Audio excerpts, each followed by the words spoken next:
So now we'll dive into a live demo of using TechPlot360 with Converge data. And as I mentioned, we'll look at the cell averaged output files, talk about the latest version of PostConvert, displaying parcels, using slices, stream traces, and isosurfaces, image export, movie export, and then customizing. So before I dive into this, let me just make a statement about the PostConvert utility. Convergent Science has put a nice bit of effort into PostConvert. It was released in early March, an update to it, which does a really great job with the TechPlot format. So if you are running Converge and have tried TechPlot360 in the past, or the TechPlot output from PostConvert, please do give it a try again. They've done a really great job with the tool.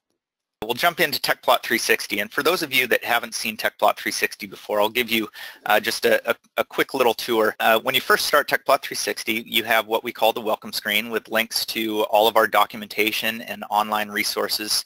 Tell you your version number down here.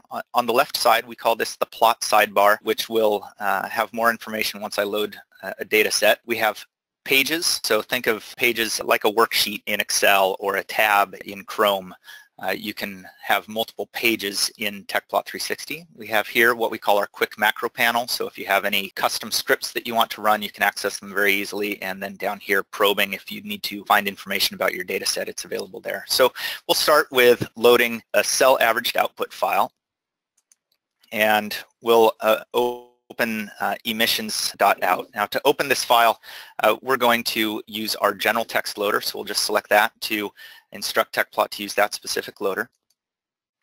And now we're presented with a user interface, and this is a very general loader for effectively any type of text file. So what's really important here is to understand what that text file looks like in order to populate this with the proper instructions. So I'll bring up Notepad++ here with that emissions.out file, and the important points on this file are the variables. Variables are listed on line 3. The data is all listed on line 6 and through the end of the file. And then on the variable line, we have this hash mark that we need to ignore. And so those are the 3 key points for loading this. For those of you that haven't run Converge before, these .out files are produced as part of the run. So each one of these would represent an iteration of the solver. So we'll go into variables, and we'll say that variables we want to start and end on line 3. In the data tab, we have this set up to start on line 6 and go through the end of the file.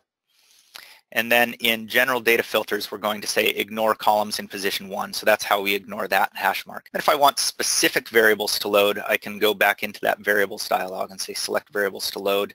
And here, let's just load crank, NOx, and carbon monoxide. And so now we have our plot. You can see that we only have NOx on the y-axis here. To see the carbon monoxide, we go into what we call the mapping style dialog, and we can see that we have what TechPlot calls a line map. So we'll just activate this, and it's off the screen, so I'll do a Control F. This is also available under View, Fit to Full Size, and so now we can see my entire data set. Now what I really want to do here is I want to compare this against another run. So let's go ahead and append another data set. So we'll go to run 2, and again we'll look for emissions.out, and we'll open this and we'll say append data to active frame. And all of these settings have been retained except for this one. So we'll go back and we'll say I just want crank, NOx, and carbon monoxide, and bring those in. Okay, and now the data's been loaded, but it doesn't show up. So let's find out where it went. So we go into data, data set info. This is a really key dialog in TechPlot360. It tells you all about the data that you've loaded. So we see that we have zone 1 and zone 1. Well, this is from our first run, so we'll just double click on this and say run 1, and we'll double click on my second zone and say run 2. That way we can identify these, and we can see the differences between these. So run 1 we did 8,200 iterations, run 2 a little over 12,000. Now to get these to display, we'll go into the mapping style dialog, and we'll select these 2 maps. We can copy them, but we now want these to point to run number 2. and we'll display those. And so now we can see both run 1 and run 2 here, but we can't quite tell them apart. So let's add a legend.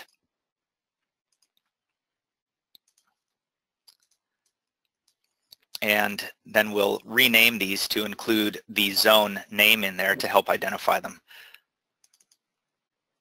And then finally, we'll give run 1 symbols that are a delta and a gradient, and we can turn on the symbols.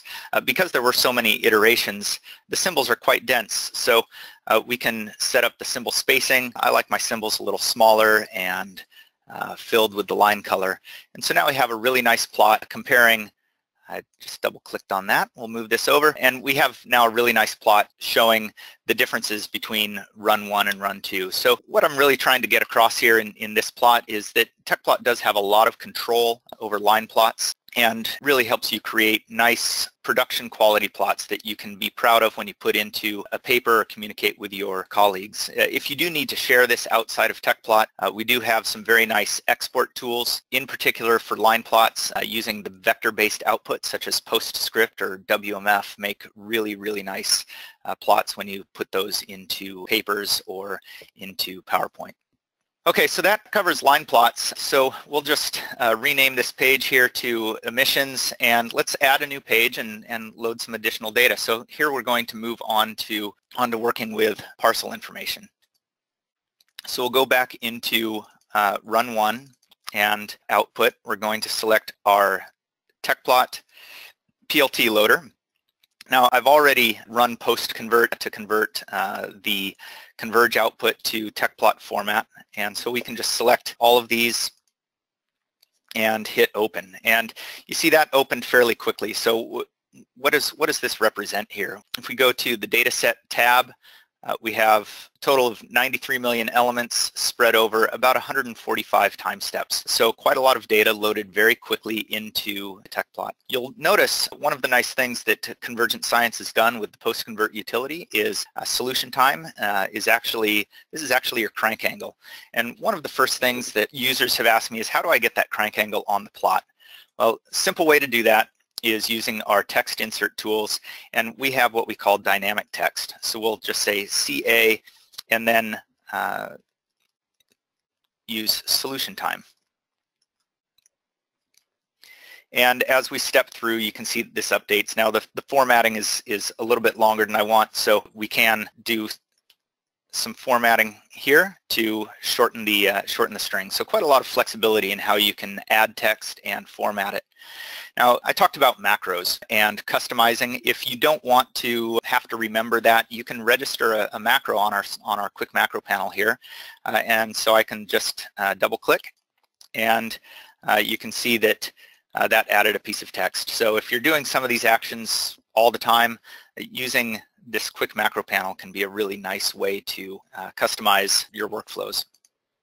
Okay, so on to parcels. In order to display parcels, we need to turn on our scatter layer. By default, scatters are turned on for all of our zones. We only want to show scatters for the spray. So we'll go into our zone style dialog where all of the style settings about your data are set. So we'll select all of our zones except for spray, and we'll turn off scatter. So it's left on just for one, and let's change this to scatter points. Points render quite quickly and allow you to see all of your spray quite nicely. So we'll turn on scatter, and we'll advance time to where the spray is coming in, and we can turn on translucency, and you can see the interior. So that's quickly how you display this, but let's say you want to understand some of the attributes of your spray. So let's look at the DP film flag. So this describes some attributes about your spray, whether it's in the wall film, whether it's in the volume, whether it's a rebounded parcel, etc. So we can do that by turning on contour coloring. So we'll go here into contour details, and we'll set up our contour coloring to use this DP film flag. And we know that Converge uses the values from 0 to 5 to represent the film flag. So we'll say that we want levels from 0 to 5. And then we'll go back into the zone style dialog, and we'll tell this to use my contour group. And so now we can see the different coloring. If we want some more distinct coloring, we can choose a different color map. Qualitative dark 2 works pretty nicely. So you can see 0 represents the parcels that are not in the wall film. Blue now represents ones that are in the wall film. And you can see how those change as you animate through your data set. So really nice way to look at parcels and understand them. Another thing you may want to do is isolate a certain set of parcels. So here we have quite a number of them. If I want to look at just the ones that are in the wall film, I can use what we call value blanking. So we'll go into the value blanking dialog and we'll select our DP film flag variable, and we'll say that we want value blanking to be included when it's not equal to 0. So this is going to isolate just a single set of my parcels. Now again, I can automate this in the quick macro panel. We have a macro command called prompt for text string. So here I want to look at just the parcels that are in the wall film, and that has gone and adjusted that value blanking capability for me. So that's parcels.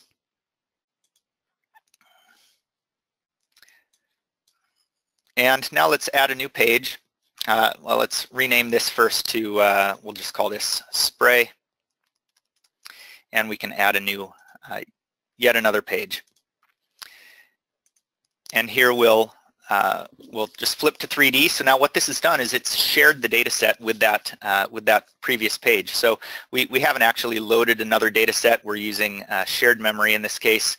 So it keeps TechPlot, the memory footprint, quite low. So now let's look at using slices. So to add a slice, it's quite easy. We have a slice tool here. You can just click and place it. You can see that slice is inside the volume. So again, on our quick macro panel, we'll just double click clip above primary slice, and we can see what that slice looks like. Now, all of these things on the quick macro panel, these are custom for this webinar, and we'll be sure to share out the items on here post-webinar. So what I want to look at is temperature. So a nice way to do that is simply double click on the legend, and then we can just change this to temperature. A color map that I enjoy using is one called Viridis. Again, this is not built into TechPlot yet, but you can incorporate your own color maps through the import color map. So that's what I've done here. And I want to know what a good contour range to use here. So again, we'll plot our maximum contour value over time. Our current contour value is temperature, so I can simply double click on this. You can see that we're advancing through time, and this has just created a line plot showing the maximum temperature for my data set through time. So you can see that prior to the combustion phase, temperature is fairly low. So let's choose a contour range here of about, well, let's use the probe tool. Here we're temperature is about 1200, and here we're about 2800. So we'll adjust our contour levels to about that range. So we'll say from, let's say, 1000 to 3000.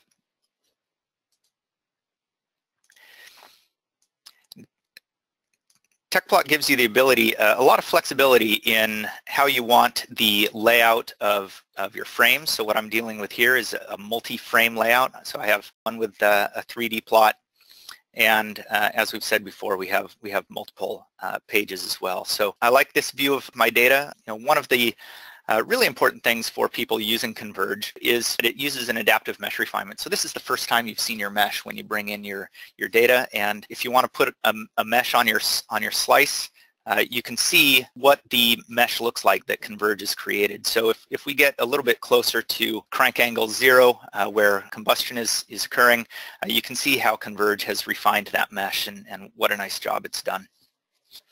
Okay, so we like this view here. Let's create another view. So I'll just do a Control-C, Control-V. So now this has copied my frame, and we'll drag it over here. So now I have two frames of the same data, but let's create a different view. So here I want to disable my clipping plane, and I want to put my slice in a different position.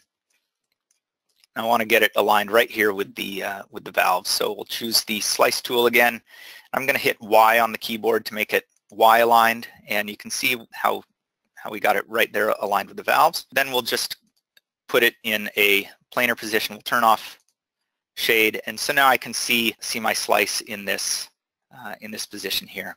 And we'll go ahead and animate. And so now these are all linked through time with the animation tool.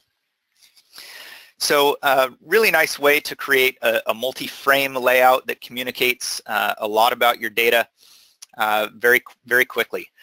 So we have not only a multi-frame layout, a multi-page layout, so I can really create a nice story that I'm sharing with my colleagues or communicating to my manager. If I do need to save this out as a movie file, I can do that quite easily as well. So right here in Solution Time Controls, I can go into Details and just click on this film icon and select a couple of different movie formats.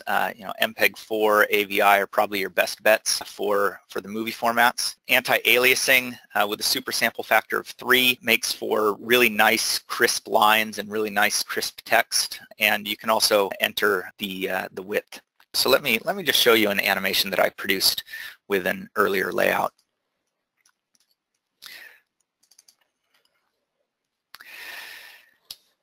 So as you can see here, nice looking animation, nice crisp text, and a great way to communicate your data, especially when you're dealing with this transient data that are produced by these internal combustion cases. Okay, so I haven't hit on slices or I'm sorry, isosurfaces or streamlines yet. I'll just briefly talk about them. So isosurfaces are set up again through here on what we call the derived object. So these are, a derived object is something that's created from your volume data. So we can simply go into here and into details. One thing that can oftentimes be difficult is figuring out, well, what's a good value for my isosurface? And that's where TechPlot's probe tool comes in nicely. You can see that we have a color band change here, so we can click right on that and see our temperature. It's 1265, give or take. So we can use that as a nice value for my isosurfaces. Again, let me disable clipping. We'll turn on translucency, and let's make that even more translucent. So we'll go into effects here and say 90% translucent.